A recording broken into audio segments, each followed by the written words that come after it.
বাংলাদেশের নতুন football coach Thomas ডুলিকে গোনার টাইম নাই আমাদের 2026 সাব চ্যাম্পিয়নশিপ আমরাই জিতব এমনটাই কিন্তু অহংকারী মন্তব্য করতেছেন ভারতের সবচেয়ে ভালো একজন ফুটবলার, সেটা মানতে হবে, সুনীল ছাত্রী। তো উনি কিন্তু বরাবরই এই ধরনের অহংকারী স্টেটমেন্ট দিয়ে থাকেন।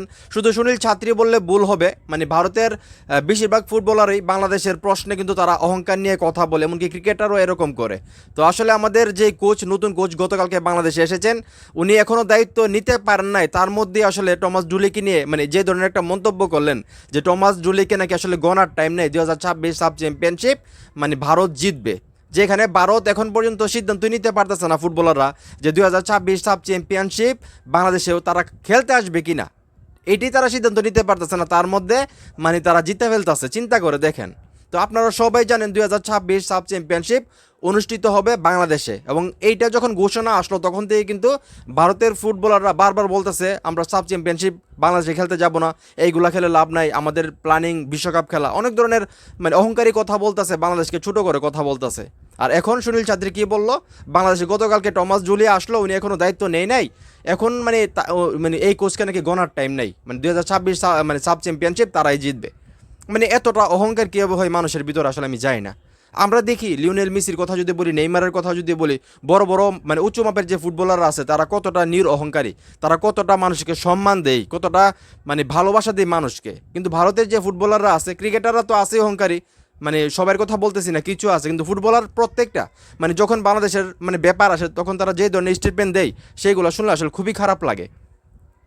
ফুটবলারদেরকে আসলে এই ধরনের অহংকারী আসলে ভালো ভালো মানায় না, আমি যেটা মনে করি আর কি।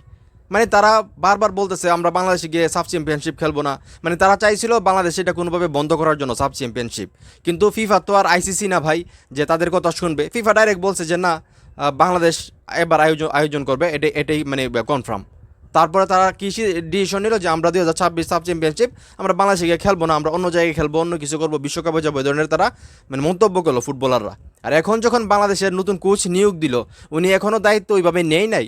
এখন সুনীল ছাত্রী বলতেছে, ওনার মতো একজন ফুটবলার বলতেছে যে থমাস ডুলিকে গুনার টাইম নেই আমাদের, সাব চ্যাম্পিয়নশিপে আমরাই চ্যাম্পিয়ন হব। সুনীল ছাত্রী ভাই হন না, চ্যাম্পিয়ন হন, তাতে কোনো সমস্যা আছে?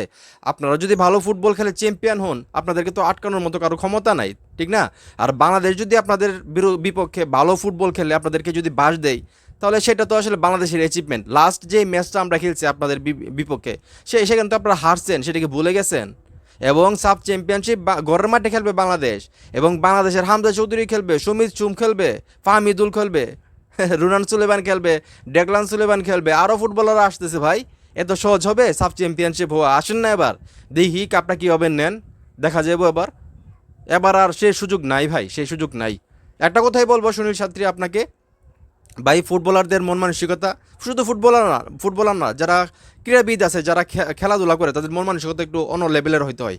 তাদের অহংকারী ভালো লাগে না। তো আপনাদের আসলে কিসের কারণে তো অহংকারীটা আমি আসলে যাই না, আপনার অনেক অহংকারী। তো যাই হোক, আপনি আমাদের যে নতুন কোচ টমাস ডুলিকে গনেন আর না গনেন সেটা আপনার ব্যক্তিগত ব্যাপার, সেটা প্রকাশ করার কোনো মানে হয় না।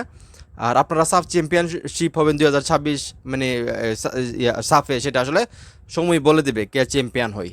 তো যাই হোক, এই স্টেটমেন্টটা আসলে আমার খুবই খারাপ লাগছে, ওনার মতো একজন ফুটবলার মুখ থেকে এই ধরনের স্টেটমেন্ট শুনবো, সেটা আসলে ভালো লাগে নাই। তো এখন এই মুহূর্তে যারা আমার এই ভিডিও দেখতেছেন, ভিডিওটা অবশ্যই ভাই আপনারা সবাই শেয়ার করবেন। বাংলাদেশের প্রত্যেকটা মানুষ দেখা দরকার যে ভারতের এই যে ফুটবলারটা, সে আমাদের বাংলাদেশের কোচ এবং বাংলাদেশের দলকে আসলে কী চিন্তা করে বা কীভাবে, এটা আমি মনে করি সবার দেখা উচিত। তো ভিডিওটা ভালো লাগলে অবশ্যই শেয়ার করে দেবেন।